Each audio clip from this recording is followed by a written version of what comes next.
Hi everyone. Sorry about getting this out a little bit late. I just had some stuff come up at the last minute here.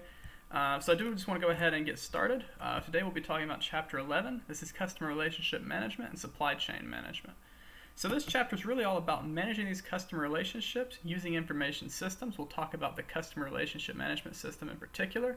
We'll also cover operational customer relationship management as well as other types of CRM that we may run into. In addition, we'll talk about the supply chain management, and IT support. So normally I play this quick little video clip, but since this is going on YouTube, I'm not going to. I encourage you to play it. I'll put a link in the description to this video. But basically what it says is that you have all these different groups working together, and all that collaboration can be good, but it can also be bad. And certainly Dilbert makes a point where inside of this scenario, it's very difficult to sort of get all the groups together, and it's likely to end up in failure. So with that out of the way, let's just jump right into customer relationship management. As the name would imply, literally the whole purpose of this system is to sort of help firms, sort of manage their relationships they have with customers. And, this is going to have all the information about their customers stored inside of it. So, particularly things like who the customer is, things like what sort of stuff they buy, things like any sort of general information about the customer. Now, of note, it's important that we keep in mind two major things. Customer age, it's going to be how long the customer's been with us, and then the customer value. It's going to be how much they buy from us. Now, if we keep these two things in mind, if we have a very sort of a long-lasting customer relationship that's a very valuable customer, that's certainly someone we want to keep happy, and we do that however we can. Of course, we have someone who's not yet a customer. Maybe we don't worry so much about them. And, we kind of think about how can we best sort of manage that relationship, and that's really what this chapter is about. So one approach to that is to use personal marketing. In personal marketing, the whole goal is that you're going to form very close relationships with your customers. This is going to be particularly applicable for sales jobs where you're only working with a couple of clients a day. Not so applicable to retail or anything like that. So we definitely want to keep that in mind. But what we're trying to achieve is something called customer intimacy. And customer intimacy, what we're trying to do is just have that very close relationship there. It's not to be confused with any other type of intimacy, certainly not in that way. So that's what we're talking about. Let's take a quick look at this chart here. So we see the CRM process. Like I say, these are your high value repeat customers. These are going to be the customers you want to make sure are as happy as possible. But really what this is we have on the outside this sort of blue little circle here, this blue circle all the way around. These are people who would be willing to buy but have not yet bought. Once someone buys, we acquire the customer and we have the customer. Now, we can either keep or lose the customer. So we do that by support and resell. Hopefully, we will keep the customer. If we have customer churn, that means we lost the customer. We definitely don't want to have that happen, especially not often. Although some customer churn is going to be inevitable. So we want to get to the point of having loyal repeat customers. And, we kind of have that right here. And then finally, we get to high value or low value repeat customers. So that's what we're doing there inside of this. So with that in mind, it's important to kind of understand the whole concept of customer touch points. And this is going to be any point in which the customer is going to interface with the system. So we think about how do we contact our customers? Well, there's a couple different ways we could do that. We're always able to send out mailing information if we have addresses. That can certainly be an effective way to reach people, although it's going to be a costly way. We could also, of course, call people. That's going to be a costly way as well because we're having to pay not only for the phone service, but we're also having to pay, more importantly, for the employees rather. So we're paying at minimum wage, and you think an employee could probably make 20 calls in an hour. That's at least $7.25 to make those calls. Contrast that with mailings, you're paying at least 50 cents plus probably another 10 cents or so for printing. Just for a basic little postcard, you're looking at, for 20 customers, a very similar number. Instant messaging can be a great way for customers to contact us. Certainly, we can have lots of support and stuff done via instant messaging. Websites are a great way as well because we don't have to have anyone manning a website. Well, we don't have to have anyone actively manning a website, but when it comes to certainly having lots of information available, lots of consumers are going to use the website to kind of figure out what sort of services we have and all that sort of stuff. But beyond this, there's a lot of other ways customers can contact. Certainly having that touch point. It's very common to use things like chatbot technology. Once the chatbot technology would be built out for a particular firm, the sort of marginal cost of using it is going to be quite low. So rather than paying, let's say 60 cents, or rather than paying, let's say $1 for each contact. It's going to be almost zero for each contact. So that's going to be a very beneficial thing. And certainly as we kind of progress, we have things like social media campaigns and all that can be very beneficial to kind of boost the customer engagement. Now, if you don't do customer relationship management well, there's a couple of things that you are likely to see. So first, I have up here customer churn. So if customers are not satisfied with how you treat them or anything about your company, they may choose to leave your company. That's only going to be the case if they can leave your company. If there's a case where you have lots of lock-in, particularly that's true with a lot of technology companies, where I'm not going to mention any specifics here just to kind of keep myself in out of the doghouse, but you can certainly see pretty high switching costs in a lot of technological systems. So if you're a consumer or a customer, you want to make sure to avoid systems like that. But if you're the company doing it, you still want to treat your customers well. Because while you may not see customer churn in an area that has maybe not able to be switched at all, you will still have customer dissatisfaction, people not satisfied with your company or its products or services, and you also have reputational damage. And as we talked about before, reputational damage is really sort of an asset for the company, but it's an intangible asset. So you take what people are willing to pay for the company, and you just subtract off any sort of damage associated with that. All right. So, along with this, we kind of talked in the data management chapter a little bit about this. We have the whole concept of data consolidation. And, like we said, what we want to do is we want to make sure that we're not storing the same information twice, because if we do that, it costs us money. And it can cost us quite a substantial amount of money, because storing information for an enterprise is a lot more expensive than storing enterprise for an individual. There's a lot of different costs that go into it, namely the cost of the storage, the cost of the fact that it's going to be on 24/7. So you have power cost, and beyond power itself, you have the electricity cost to heat and cool whatever you're actually storing. So it's very costly. If the marginal cost is going to be pretty low, but certainly if you can reduce your data needs by, let's say, 50%, that's going to be huge for your firm, because that's 50% less heating and cooling inside the server room. It's going to be very beneficial in that way. In addition, like we said before, you want to make sure you have accurate records. Certainly that's going to be a very beneficial thing, and we always want to make sure that we're removing organizational silos and making sure that anything that we're doing is across the organization as a whole. So when we kind of think about operational CRM, this is going to be a very front office focused system where it's going to be focused on the operations of the firm. So this is going to really sort of affect the people who are interfacing with the customers, and this is going to be the sales team, marketing team, and service team. And there's two major components to these systems that we're going to talk about. It's going to be customer facing and customer touching. So we're going to get to those in a little bit, but we want to go ahead and go over operational CRM benefits, because what this really sort of does is this kind of takes the general approach of marketing and it kind of personalizes it to each and every customer. So for example, if we're a sales company, we're selling software, we have basic information about our customers stored inside of a database. We're not having to flip through and sort of quickly look things up. It's already there.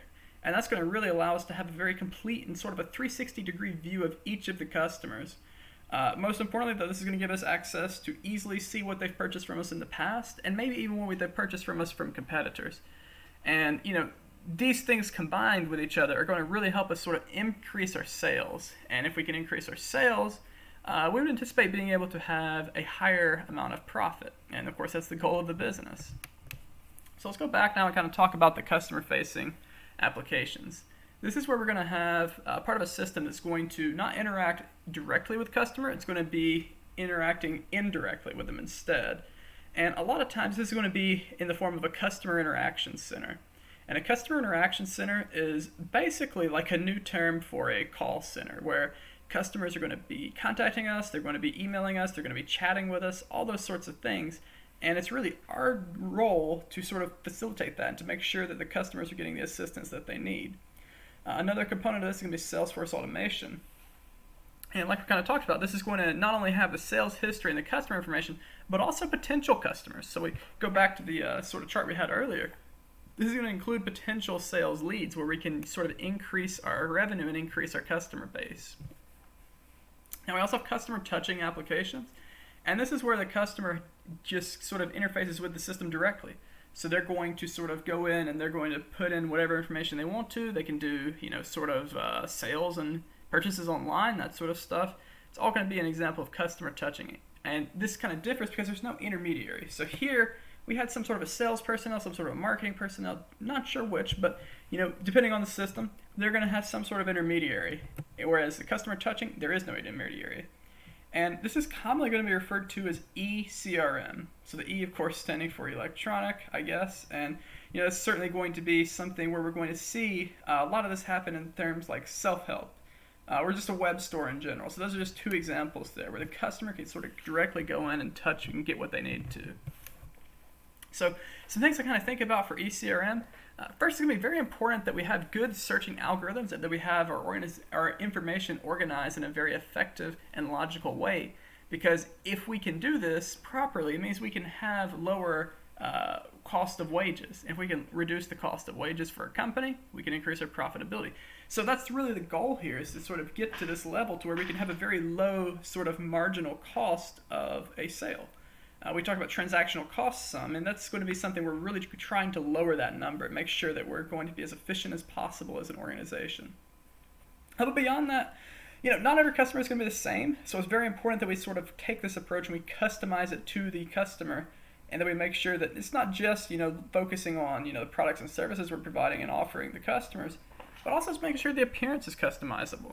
It's pretty easy to do that now, to make sure that systems can be changed. Some people prefer high contrast, lots of different preferences for stuff like that. We also would probably want to have a frequently asked questions section, because by the definition of frequently asked questions, these are questions we're going to be answering over and over. So if we can just point people to an FAQ section, that can be very beneficial for us.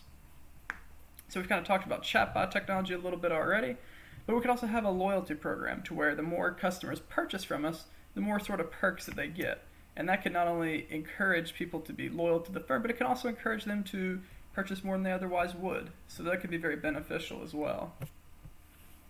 So there's a couple other types of CRM systems. We certainly have mobile CRM. As the name would imply, it's going to be focused primarily on mobile devices. Open source CRM is going to be focused on, well, it's not focused on, it just is a CRM package. It's going to be open source in its licensure nature. And then we also have social CRM, which is going to have a lot of social components where we're interfacing with customers and sort of having a online community in a way. So I wouldn't necessarily think any of these are particularly different from CRM personally. So just understand what CRM is and you should be all set. So I'm going to leave this up for a couple seconds here. This is a bonus point for exam 3. If you fill this out, you will certainly get that on exam 3, and I'd encourage you to do it. So just going to leave this up for a second. Feel free to pause the video if you need to. So let's kind of shift gears a little bit now and talk about supply chains. So with supply chains, there's a couple key sort of components to talk about. We're going to talk about supply chains in the next slide, but for now, I just want to make sure that we understand supply chain visibility deals with the flow of information. So can one party see another party's information on the supply chain? If they can, then that could be beneficial. If they cannot, that can also be beneficial. There's some pros and cons to that. But really the visibility just kind of refers to, can the information be seen? And then lastly, we have inventory velocity. That is to say, how fast or how slowly is the inventory changing on the supply chain. So here's a generic supply chain here, and we're going to focus starting off with the manufacturer. So I'm just going to use a car company as a manufacturer. Picture any car company you want. It doesn't really matter which one. And what we're seeing is we have information that's going upstream, we have information that's going downstream. So let's start off by going upstream, toward the supply chain. So we have the manufacturer. They're putting together the car parts into a car. They have tier 1 suppliers. That's going to be things like a windshield. That's going to be things like a steering wheel, a seat, an airbag. Those are going to be ready-made components that when we assemble them all together, we get a completed automobile. That's the manufacturing process. Tier 1 supplier is going to be that. Then we have tier 2 suppliers. So tier 2 suppliers are going to be the suppliers that supply the tier 1 suppliers. So if we have a windshield, we're going to have components of a windshield. We may have sand. That could be an example of a tier 2 supplier in this case. We could have whatever sort of adhesive they use to kind of fuse the windshield together. I'm not an automobile expert, so I don't know what that's called, but that would be an example of a tier 2 supplier. And then kind of another example of a tier 2 supplier could be a fabric provider. They could be the people who are supplying the chemicals to the airbag companies. All those sorts of things could be examples of tier 2 suppliers. Then tier 3 suppliers could be things like, going back to the example, so we have the, instead of getting the fabric, we would get the material that the fabric's made of. So maybe it's made of cotton, maybe it's made of synthetic fibers. That's going to be done in tier 3. So it's really just kind of going from breaking down the components and seeing what level they are. This could change. If we were, instead of being an automobile manufacturer, if we were a glass manufacturer, then our tier 1 is probably going to be some sort of a sand supplier. So there's really a couple different ways to kind of look at that. So it just kind of depends on what your manufacturer is that's going to determine this. But then if we're an automobile manufacturer, of course we're going to have probably not actually going to have a distributor. Instead, we're probably just going to skip straight to the retailer, which is going to be, in the case of an automobile manufacturer, it's going to be, sort of the dealership. And then you have the dealership's going to interface with the customer. So if we were to use a different example, let's say we were to use a company like Samsung or Apple that's making smartphones. Manufacturer's going to make the smartphones. Tier 1 suppliers would be things like system on a chip, like NVIDIA or some of the other competitors in that space. Maybe companies making screens. I think Samsung makes their own screens, but that could still be an example of a tier 1 supplier. RAM parts, anything like that's going to be tier 1. Then we go to tier 2, and of course we have the components of the screen. Maybe they have glass. Certainly the different components of the LCD or OLED, depending on what you're using. All those are going to be examples of tier 2 suppliers. Then finally we get to tier 3. It's just going to be whatever sort of materials those are using. So in the case of the glass, it's probably going to be some sort of silicon. So that's what we're talking about here. And then, of course, distributor or wholesaler, it's going to be the people who are selling to the retailers, and then the retailer is going to sell to the customers. So that's a basic supply chain. So within the supply chain management process, I want to make a quick note here. A lot of people would consider themselves to be a supply chain manager, but in reality, they're not, because there's really only one way to have a supply chain centrally managed. Well, two ways. The first is going to be a command economy. So in a command economy, the government's going to make all the decisions, and there's going to be some official who can basically determine everything on the supply chain. Generally speaking, that hasn't worked well in history. Make of that what you will. I don't want to get into the sort of anything about that, but certainly, it's not been something that's been shown to be effective from an empirical standpoint if we look throughout history. The other way would be digital distribution. So a great example of this is going to be Apple. Apple has full digital distribution of a lot of their software to where they control almost the entire supply chain. Apart from those two examples, you're mostly going to be in operations management because, think back to this supply chain, it's very difficult to control all the way from tier 3 all the way to at least the retailer. That's almost impossible. So what we want to do with supply chain management, though, is we first want to plan. What do we need? What do we anticipate demand to be? And, we sort of see this is how we're going to accomplish that. Whatever we're sort of needing to do, we're going to plan it all out, get a sort of general plan of attack there. We're going to actually then source the materials that we need.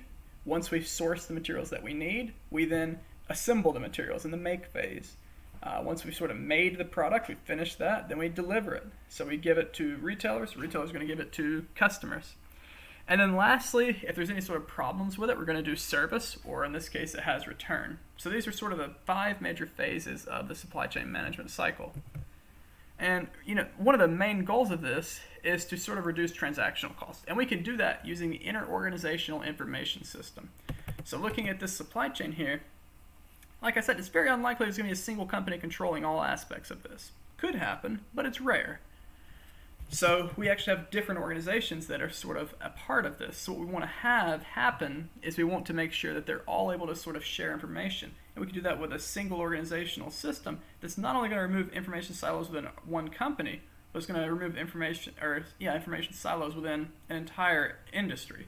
So that's really the whole purpose of this. It's going to make it much cheaper to sort of conduct transactions, which is in a sense going to reduce the cost of goods sold. That's a very important thing for us. Because if we reduce the cost of goods sold, we can do pretty much anything we want to with that money. We could lower the prices of the goods, we could increase our profitability, we could do both. But that's made possible by the deduction of the cost of goods sold here. Beyond this, it's going to make the information quality much better. So if we didn't have access to see, what is, being sold at the retail level, and we are a manufacturer, we don't know how much of our good to manufacture. Well, we can easily and quickly see if we use an interorganizational system what sort of sales our customers are experiencing at the retail level. Beyond that, it's going to certainly make it more efficient. We think back to this. It may take 2 weeks to get a manufactured good to a distributor. It may take 3 weeks to get something from the distributor to a retailer. We can sort of reduce that cycle time by using things like just-in-time, by having that information made available throughout the entire supply chain. Beyond this, it's certainly going to help us sort of get rid of a lot of paper records. By getting rid of paper records, it's a lot easier to process because, with paper records, it can be almost impossible to process and see, what sort of things we're seeing, whereas with, having no paper records at all, it's very easy to do that processing. So a couple quick little solutions that we can have. I talked about vertical integration. So vertical integration, just to give a quick definition, would be the combination of one or more of these different sort of elements of the supply chain into a single firm. So for example, if you're a manufacturer like Tesla, you don't have a distributor or wholesaler. You don't have a retailer. You are the retailer. So that's an example of vertical integration where they're sort of controlling more aspects of the supply chain. We more commonly see this whenever you would have a company, for whatever reason, they would choose to sort of control more aspects of the suppliers. So you had a surf shop, for example. Maybe they want to not only have the surf, but they want to have sort of, the components that make the surfboard. So that's kind of the example there. Just-in-time inventory, we've talked about that in this class. Basically, just kind of using the information we have to, instead of having a large sort of amount of pre-existing inventory, we have inventory right when we need it. And that can be very beneficial for us.